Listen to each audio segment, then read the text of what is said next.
श्रितो निरवकाशतया मुनीश दोषैरुपात्त विविधाश्रयजात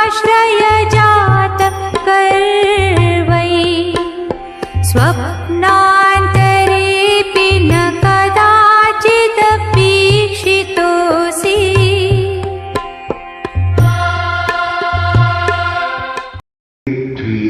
नाथ मादिमं निष्परिग्रहम् आदिमं तीर्थनाथश्च ऋषभ स्वामिने नमः ऋषभ स्वामिने नमः। युगादिदेव प्रभु ऋषभ के चरणों में भाव भरा वंदन। महातपस्वी युग पुरुष आचार्य श्री महाश्रवण जी के श्री चरणों में भाव भरा वंदन। समुपस्थित भक्तामर प्रवचन माला में सहभागी श्रावक श्राविकाएं, आचार्य मातुम प्रभु ऋषभ को नमस्कार करते हुए नमस्कार क्यों कर रहे हैं उसका बहुत ही अच्छा उल्लेख किया कि प्रभु तुम तीन लोक की पीड़ा को हरने वाले हो, इसलिए मैं आपको नमस्कार करता हूं। प्रभु आप पृथ्वी तल पर अमर अलंकार हो, इसलिए मैं नमस्कार करता हूं। प्रभु आप त्रिलोकी के परमेश्वर हो, वास्तव में आप ही परमेश्वर हैं, इसलिए मैं आपको वह नमस्कार करता हूं। और संसार समुद्र का शोषण करने वाले हो, समस्याओं के समाधायक हो, इसलिए मैं आपको वह वंदन कर रहा हूं, नमस्कार कर रहा हूं। आज की इस भक्ति की स्तुति करते हुए आचार्य मातुंग उल्लेख करते हैं कि दुनिया में गुण और दोष इनका जोड़ा होता है। गुण और दोष, गुणी और दोष। कुछ आदमी में गुण है और कुछ में दोष होते हैं। ऐसा कोई गुणी नहीं मिलेगा कि जिसमें मामूली से यथेचित भी दोष है। ऐसा कोई दोषी नहीं मिलेगा कि जिसमें सब दोष ही दोष हो। कुछ न कुछ मामूली से हो, उसमें भी गुण होते हैं, गुण होता है। इसलिए गुण और दोष ये आपस में इस तरह से जुड़े हुए हैं जैसे दिन और रात परस्पर में जुड़े हुए हैं। अभी दिन है तो इस दिन के गर्भ में रात है, और रात है तो रात्रि के पश्चात है वह सूर्योदय होना ही है, दिन होना ही है। वैसे ही गुण और दोष है वे साथ साथ चलती हैं। केवल प्रभु आप ही है जिसमें गुण ही गुण है, आप में कोई दोष नहीं है। इस पृथ्वी तल के ऊपर एकमात्र आप हैं जिसमें कोई दोष नहीं है, और आपने सदा गुणों को आश्रय दिया, गुणों को ही आपने वह स्वीकार किया। इसलिए यह ऐसे भी कह सकते हैं कि क्षयोत्सम की मात्रा प्रत्येक प्राणी में रहती है। क्षयोत्सम की मात्रा कोई भी प्राणी नहीं है कि जिसमें विकास की संभावना नहीं।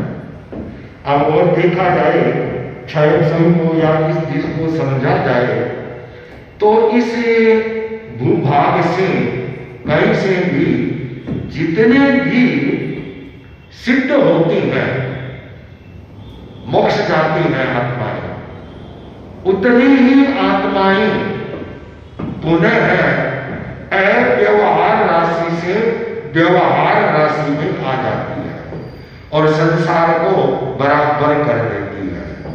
बहुत बार लोग कहते हैं कि सारे के सारे मोक्ष चले जाएंगे तो इस दुनिया का क्या होगा। अरे दुनिया में जीवों की कमी नहीं होगी। जितने जितने मोक्ष जाते हैं उनकी भरपाई पूर्ति है अव्यवहार राशि निबोध के जो जीव है उनके द्वारा होती है। निबोध में केवल निर्यात होता है जीवों का, आयात नहीं होता है। तो प्रभु आप गुणी हैं, केवल आपने गुणों को ही आश्रय दिया है। तो इस दृष्टि से हम देखें तो तीन कसौटियां या तीन कोटियां फलित हो जाती है। एक दोष प्रधान व्यक्ति, दूसरा है वह गुण प्रधान व्यक्ति। पहला दोष प्रधान व्यक्ति, दूसरा गुण प्रधान व्यक्ति और तीसरा है वह केवल गुणी व्यक्ति जिसमें कोई दोष न हो। दोष प्रधान जो है तो उसमें भी यह किंचित है, वह गुण तो होते ही है, सारे के सारे दोष नहीं होते हैं, यह होती है। तो स्तुतिकार अपने काव्य की भाषा में भगवान ऋषभ देव को है वह तीसरी कसौटी में रखा है कि प्रभु आप में केवल गुणी हो और कुछ नहीं है। कहा जाता है कि गुण और दोष में प्रतिस्पर्धा चली आपस में कि कंपटीशन हो गई कि गुणी लोग ज्यादा है या दोषी लोग ज्यादा है। तो भगवान आपने तो गुणों को ही आश्रय दिया और दुनिया के लोग थे उन्होंने गुणों को भी दिया और दोषों को भी स्थान दिया, सबने दिया। तो दोष क्या मन में सोचते हैं कि केवल एक प्रभु ऋषभ ने हमें स्थान नहीं दिया तो क्या हुआ। अरे दुनिया में तो हमको सभी ने स्थान दे रखा है, एक ने नहीं दिया तो क्या फर्क पड़ना है, कोई फर्क नहीं पड़ना है। हमको तो पूरी दुनिया ने ये दे रखा है। और इसे काव्य की शैली में कहा जाता है कि जो दोष थे उन दोष के मन में है वह अहंकार आ गया। अहंकार आ गया कि देखो हमारा कितना प्रभुत्व है, हमारा कितना प्रभाव है, सब हमें स्थान दे रहे हैं। एक भगवान नहीं दे रहे, एक प्रभु नहीं दे रहे तो क्या फर्क पड़ता है कि देखिए सब जगह हमारी को स्थान दिया गया है। तात्पर्य है कि इसे काव्य के माध्यम से आचार्य मान तो ये बात बतलाना चाहते हैं कि आपने के दोषों के लिए कोई स्थान ही नहीं बचा। आपने गुणों को इतना आश्रय दिया, इतना आश्रय दिया कि कहीं कोई अवकाश नहीं रहा। इस श्लोक में एक शब्द आया है विविधाश्रय। इसका एक वैकल्पिक अर्थ के अंतर्गत विबुधाश्रय यह भी होता है कि बड़े बड़े आचार्य, विद्वान, प्रवर्तक, दार्शनिक सब लोग हैं वे विबुधाश्रय हैं। अर्थात सबके मन में गर्व है, गर्व है वह दोष है, सबने स्थान दिया है। केवल वीतराग देव ने इसे स्थान नहीं दिया तो हमारे क्या फर्क पड़ना है, कोई फर्क नहीं पड़ना है। एक व्यापारी कोई एक संत जन के पास में गया, संतों से जाकर के कहा कि मुनिराज, मेरे जीवन में न जाने कैसे कैसे लोग आते रहते हैं, तरह तरह के लोगों से पाला पड़ जाता है, बहुत से मेरे को भला बुरा भी बोल देती है, तो मेरे मन में भी वापस दुर्भावना आ जाती है। तो ये मेरे मन की दुर्भावना है, इसको मैं कैसे निकालूंगा? ये मुझसे, इससे मैं दुखी हूं। तो आचार्य ने कहा कि ये सामने गिलास बढ़िया लेकर किया। सामने एक कांच की गिलास थी, उस कांच की गिलास को मंगाया और उसमें थोड़ी सी मिट्टी डाल दी।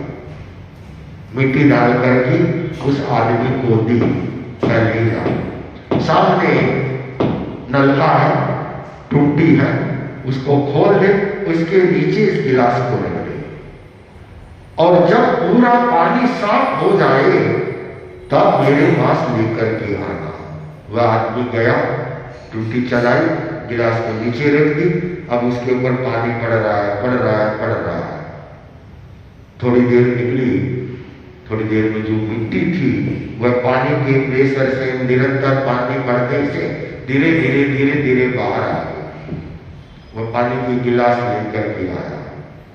तो उस संत ने कहा, भाई तुमको समाधान मिल गया? ने कहा, मैं तो कुछ नहीं समझा। क्या समाधान?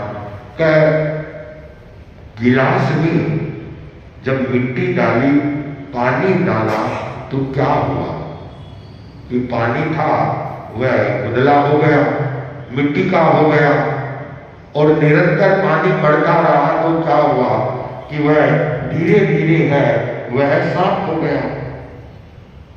तो का बस यही है, मन में जो तुम्हारे कचरा है, तुम गुणों को आश्रय दो, सदा है गुण अपने आप में जहां से मिले गुण ग्रहण करते रहो। तुम्हारे अवगुण है वो अपने आप तेरे मन से निकल जाएंगे। इसका तात्पर्य यह है।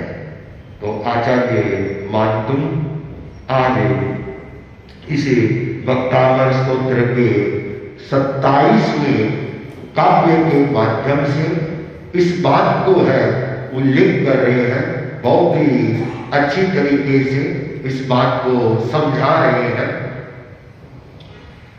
को विस्मयोत्र यदि नाम गुणे रक्षसे, को विस्मयोत्र मैं गुणे रसे, त्वं श्रीतो निरवता सकला मुनीश, त्वं श्रीतो निरवता सकला दोषै रूपात विविधा श्रय जात करे, योषै विविधा श्रय जात करे, स्वप्ना करे इन कथा चेते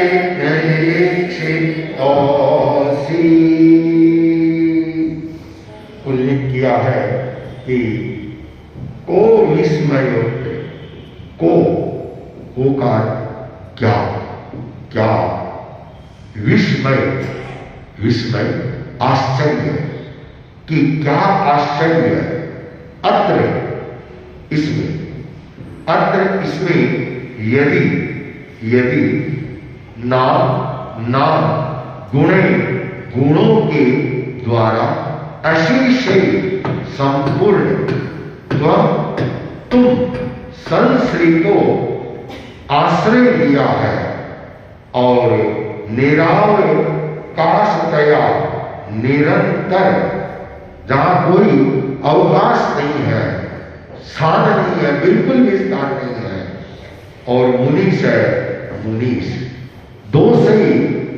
दोषों के द्वारा उत्ताप का तात्पर्य है प्राप्त, विविध अनेक गुणों का आश्रय जाते उत्पन्न गर्वित अहंकार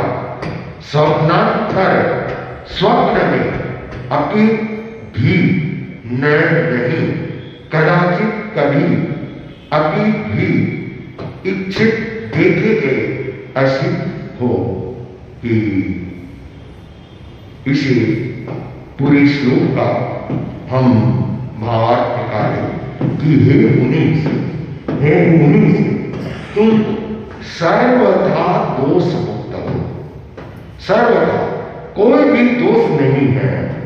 इसमें क्या आश्चर्य है, क्योंकि जगत के सब गुणों ने अपना आश्रय बना लिया है। जगत के जितने भी गुण हैं, सब गुणों ने आपके हृदय में आश्रय बना लिया है। अब दोषों को तुम्हारे भीतर आने का कोई अवकाश ही नहीं मिला है, कोई स्थान ही नहीं मिला है। दोषों को दूसरों के वहां आश्रय मिल गया, यहाँ स्थान नहीं मिला तो दोषों को दूसरी जगह स्थान मिल गया। इस गर्व से अहंकारी बने हुए दोषों ने तुम्हें स्वप्नांतर में भी नहीं देखा, अर्थात उन अहंकारियों ने आपके दर्शन स्वप्न में भी आपके दर्शन नहीं किए।